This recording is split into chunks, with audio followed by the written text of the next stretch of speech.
Hey everyone, and welcome to part 2 of our Pacific Crossing series. Last week you watched an emotional roller coaster as we were so excited to finally set off on the biggest adventure of our lives, but reality hit some of our newer crew when the thought of just how isolated and alone we'd be in the middle of the Pacific Ocean started to set in. But after a solid 350 nautical mile shakedown sail, we had arrived at one of the wildest looking islands we had ever seen in our entire lives.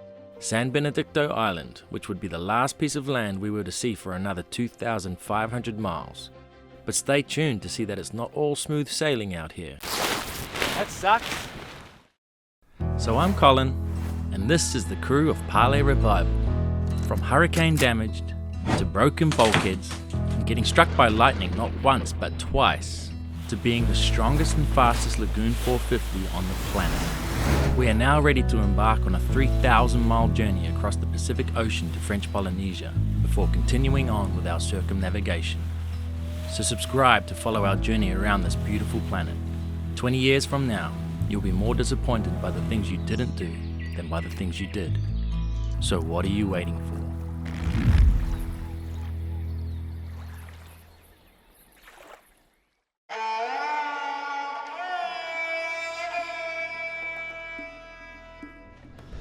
Morning guys, just woken up in this crazy place. This volcano is unbelievable. I've never seen anything like it in my entire life. Just the lava formation and the rock formation and stuff, it just looks unreal. San Benedicto Island is completely uninhabited and covers an area of 10 square kilometers. The crater is 332 meters high, and only scientists are allowed to even step foot on this UNESCO protected site. The volcano is dormant now, but the last and only recorded eruption was in 1952, leaving the island covered in pumice and ash, and a huge area of hardened lava flow down into the ocean. To be able to witness this volcano with our own eyes is something we will never forget, as it was unlike anything we'd ever seen before.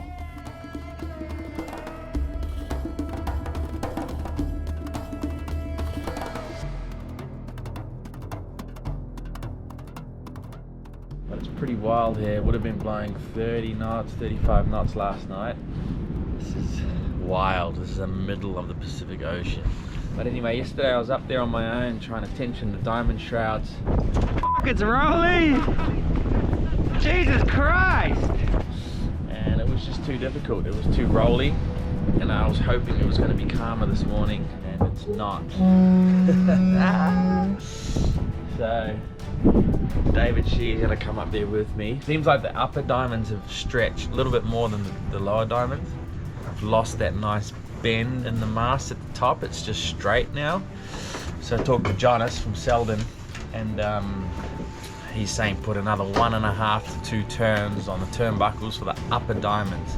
That's just going to bend the top half of the mast how we want it to be again, and put a little bit more tension on those lower shrouds, because as the middle of the mast comes forward, it pulls on the lower shrouds, which are attached to roughly the middle of the mast. So that's what's going to go down now. It would also explain why the clew of our mainsail has been slightly high, and I think it's because we lost the bend in our mast, and that pulled the topping lift and pulled the boom up.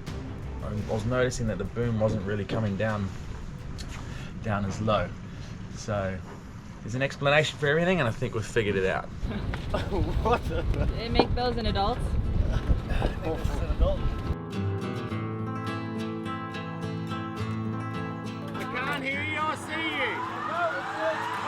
Can't hear nothing. The reason our rigging needed a little tune-up was because it was literally brand new, as we had just replaced it all right before we left Mexico. Go back and watch those episodes, as the owner of Selden Mast came down and supervised the whole job for us, so you may learn a thing or two just as we did. Now the rig had truly settled into place, and a final tune was in order under the instructions of Jonas Berg. It's crazy, there's a volcano behind us. It's busting hard now.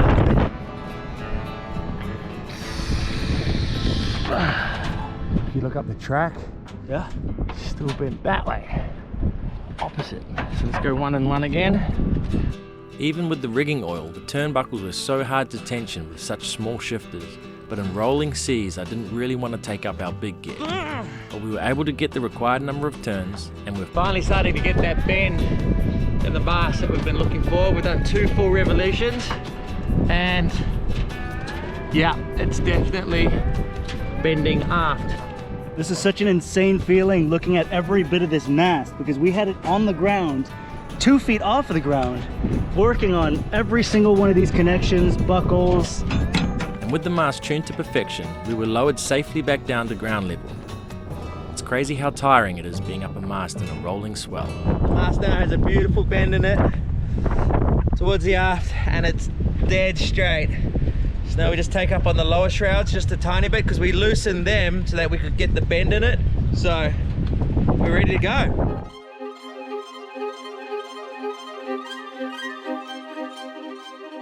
What are we doing, Katie? We're going to find some hammerheads And some manta rays.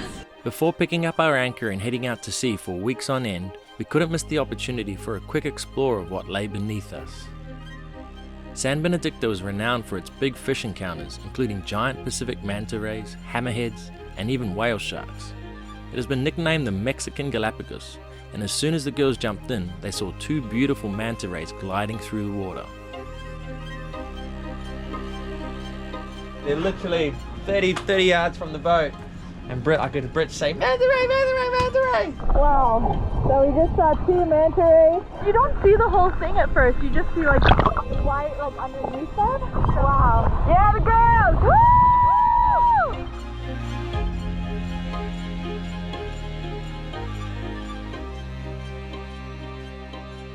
Okay, we are leaving. This is the last anchorage that we're gonna see until the Marquesas Islands. So this is it. There's no turning back from here. You ready? Ready. I'm ready. You ready? Ready! Ready! You ready? I'm ready, yeah. Ready. We've already got the mainsail up. Stowed the dinghy. Everything's ready to go. Fly was a bit seasick on the way here. It was really rough, really uncomfortable. This guy doesn't give a shit about anything. Oh man, everything's covered in this volcanic dust from there. So without further ado, it was time to leave this incredible island and head off into the deep blue ocean.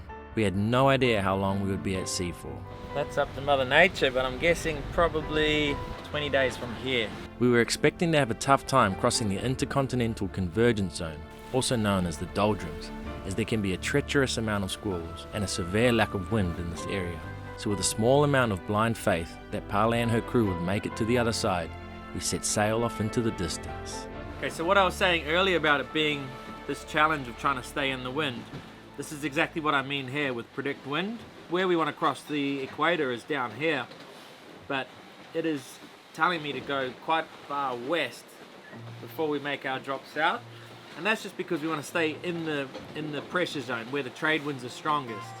So if we just cut straight down to where we want to go there, we've only got 15 knots of wind directly behind us. So when we're doing 5 knots, that's only 10 knots of apparent wind. But if we just bear away a little bit and keep the wind at like 140 degrees to us and more like 17, 18 knots, we'll be doing more like 7 knots. So you're traveling a further distance, but you're getting to the destination quicker. So it's quite deceiving. You'd think, oh, let's just go in a straight line, when in actual fact, if you get the wind a little bit more on your quarter, rather than dead behind you, you will go faster and get to the destination quicker. I've gone and put a waypoint, our first waypoint, on our Ray Marine charts at 16 degrees north and 118 west. So we'll just head towards that. And every day we're checking the weather twice a day as well, so if anything changes I can move that waypoint. But that's our initial target to hit, and then once we hit that, we'll think about just going almost directly south and jibing the boat, so getting the wind on the other side of the sails and heading straight for the equator. So that's the plan for today, but it's always changing. So we're going to put the code D up. We just left San Benedicto. It's 20 knots out here, but we're sailing pretty deep. We're at about 140 to the wind. So we're only got about 10 to 12 knots of wind on Parlay. So this is the perfect opportunity to get the code D out. We should see a significant increase in the boat speed. We could also put the Spinnaker out, but what we like about the code D is that we can furl it up if we need to in a hurry. The Spinnaker is a bit more of an ordeal to get it down. When we click it onto the shackle on the front, that's going to aim back towards us. Then we clip the halyard onto the head. And now I'm going to run this down the leeward side of the boat, around the front of everything, through the block, back to there. The boat speed's about 7 knots. We'll furl up this. So with the Genoa, we were at about 7. With just the main, we're at 5.5. With the code D, I would like to see 8, minimum. More like 8.5.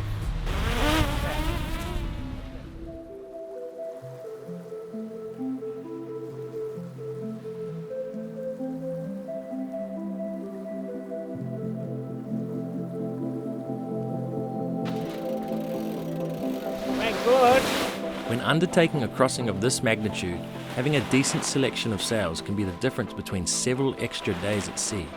The square surface area of the Code D makes a world of difference when in light air downwind, but can still handle up to 16 knots of apparent wind. As mentioned, having it on a furler makes it so user-friendly and gives us the confidence to be able to leave it up at times when we may not be willing to fly the Spinnaker. So we've gone from about 7 knots with the Genoa up to maybe averaging 8.5 with the Code D. So it's an extra knot and a half. So over 24 hours, that's 36 miles. So for 10 days, that's an extra 360 miles. So for 20 days, that's an extra 720 miles. That's like 4 days, right? With one sail. This is a massive, massive game changer when you're doing these sort of distances. 1.5 knots doesn't sound like a lot, but when you drag it out over the 2,500 miles, absolute game changer. I would highly recommend getting one if you don't have one. Okay? I don't know. No, it's crazy, dude. That's a huge one. I'll go one too. Holy We were up front taking a thumbnail picture. Boom, one reel goes off, another one, a third one, and they're all huge. Okay, listen. We're gonna fill in the head still. Okay. Okay, you're going too quick. Yeah. I thought we'd never slow down for fish. Oh my god! This is so heavy! Oh! My arms are tired, guys! Don't worry about your arms. We're doing 9 knots. Just too much. So we'll just put that away.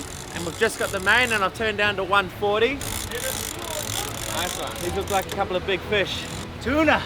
Yellowfin tuna! I'm happy for David's help. 1, 2, 3. Crank. We got this, baby. It's huge!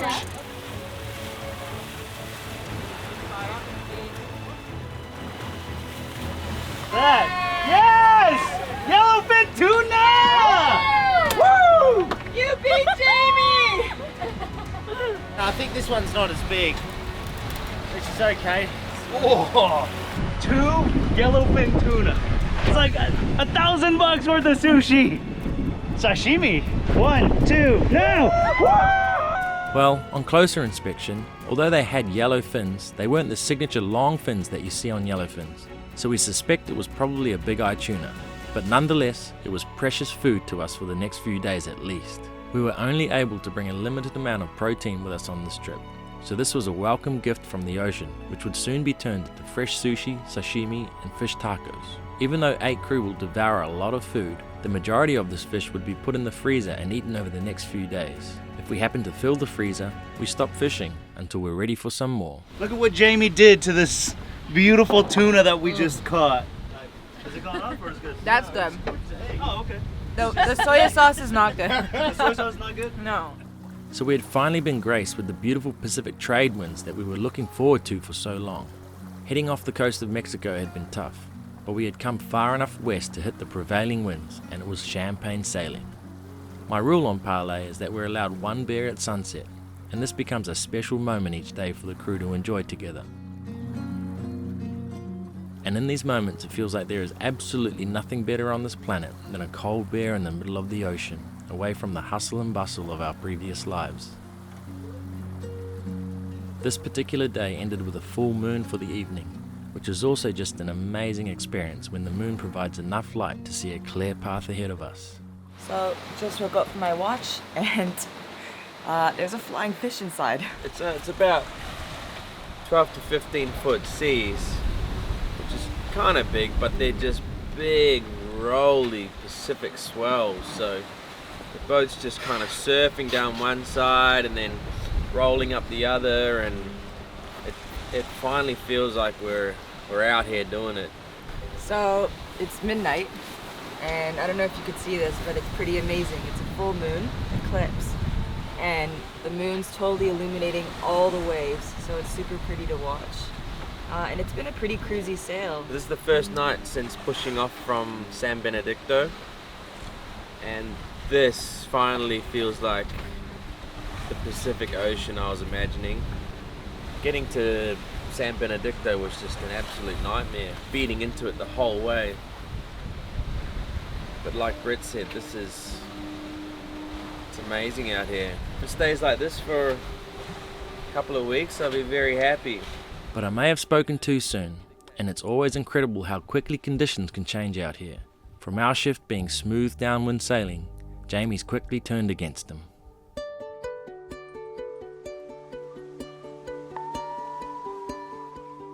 Pretty wild. Overnight, bit of fucking boom, slamming. The waves have been hitting us beam on, but we're cruising. It ain't for the faint-hearted out here, guys. Don't think it's fucking paradise. We're crossing the Pacific, and it's not going to be easy.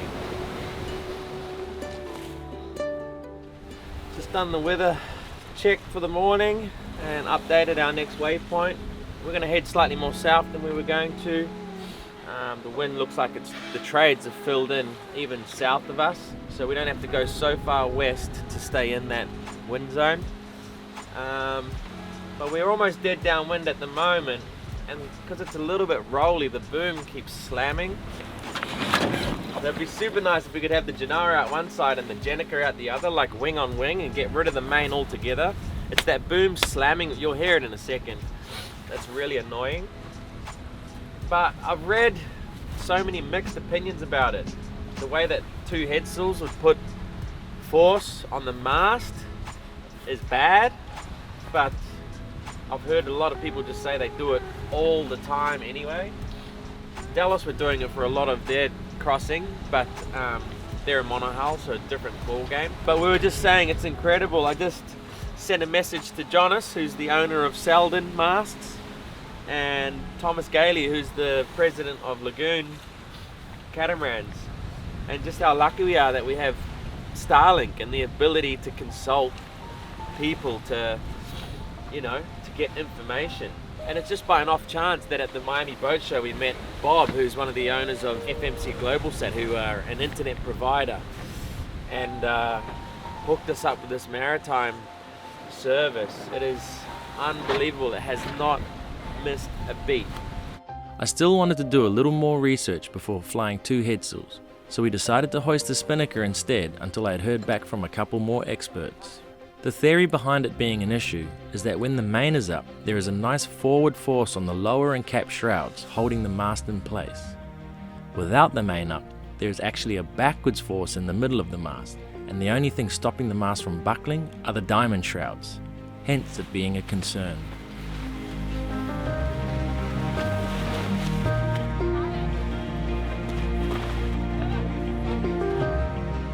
Spinnaker is so beautiful.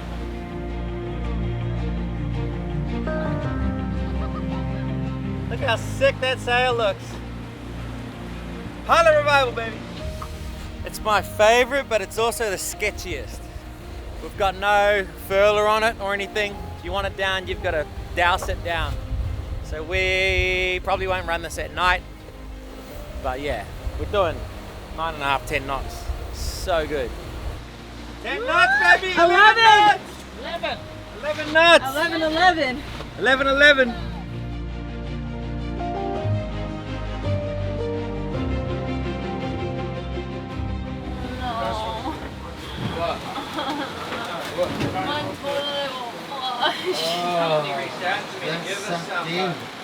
No, like there's only pee in it, and So literally as we find out about a blocked toilet down below, up on deck we had another situation. So we were sailing along really smoothly until we came down a swell and the Spinnaker wrapped around the forestay and we got tangled, so They've gone opposite ways. Murphy's Law at its finest.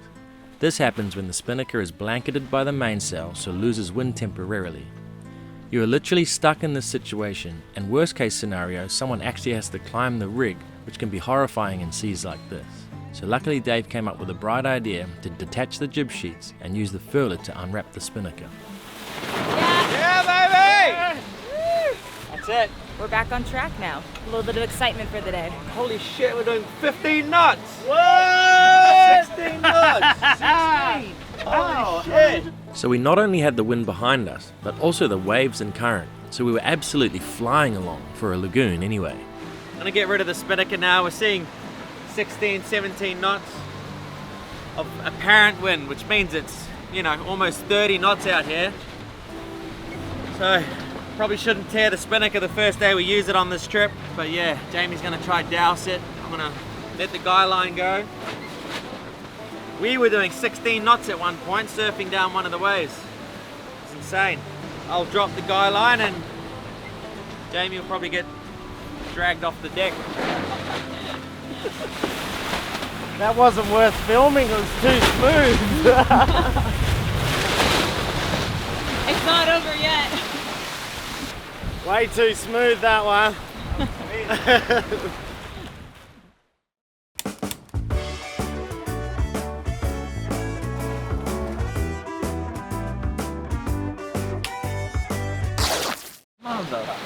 How much wind have we got?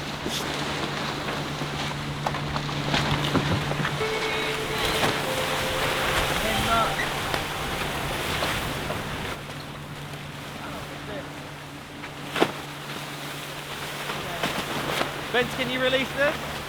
Shit. Sail just ripped in half. The Spinnaker?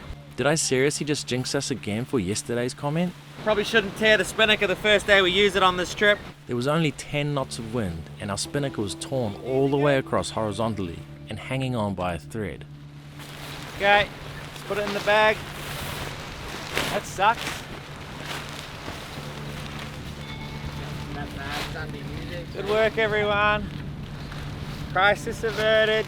It lost wind for like What the hell is that? a minute before, and we got up to almost like pull down the one halyard, and it got wind back in it, and then like a minute later it lost wind a tiny bit, so we got up and we looked and it was split in half. Like it just ripped. What could have happened is it keeps getting blanketed by the main, so it kind of like wraps in, and there's a few sharp objects. There's a few, could have even been a cotter pin. You know what we haven't done is rigging taped all our split pins. Even it just takes one little fucking hole in it and it'll just, well, you saw what happened. It didn't blow out from just the wind, that's for sure. It's only 10 knots out here. Now we've got to rely on the code D. So we put out the code D instead, but after our mishap with the Spinnaker, we paid a little closer attention to the condition of the sail, and sure enough, There's a small hole right here. but I needed to get a closer look. Here's the clue. This could be the same size hole that destroyed our Spinnaker. They start from just a little tiny hole, but there's so much pressure in them. And this is 2-ounce nylon. So it's so thin that once that wind starts to get through that hole, it just blows it out, unfortunately. Look at this. Tiny, tiny little tear. And that, if I just pulled on that with 2 fingers, it would just tear straight open. With a hole this small, it's totally fine to just do a repair with sail tape. First we made sure there was no salt or dirt on the sail, gave it a clean, then we cut the patches into circles so that it was less likely to peel off from a squared corner. It stuck so well. Vince reckons it's gonna look like Swiss cheese by the time we get to the equator. I've said it before and I'll say it again. Parlay just seems to attract the most incredible crew. And the Pacific Crossing team is up there with some of the best. Every single one of us is just willing to help at the drop of a hat. And even when our Pacific dreams came to a crashing halt when we found a crack in the rigging, we all just kept our spirits up, overcame the problem, and here we all are now, well on our way to French Polynesia. Some people ask me if it's difficult having so many crew around all the time. But when it's people like this, I wouldn't have it any other way.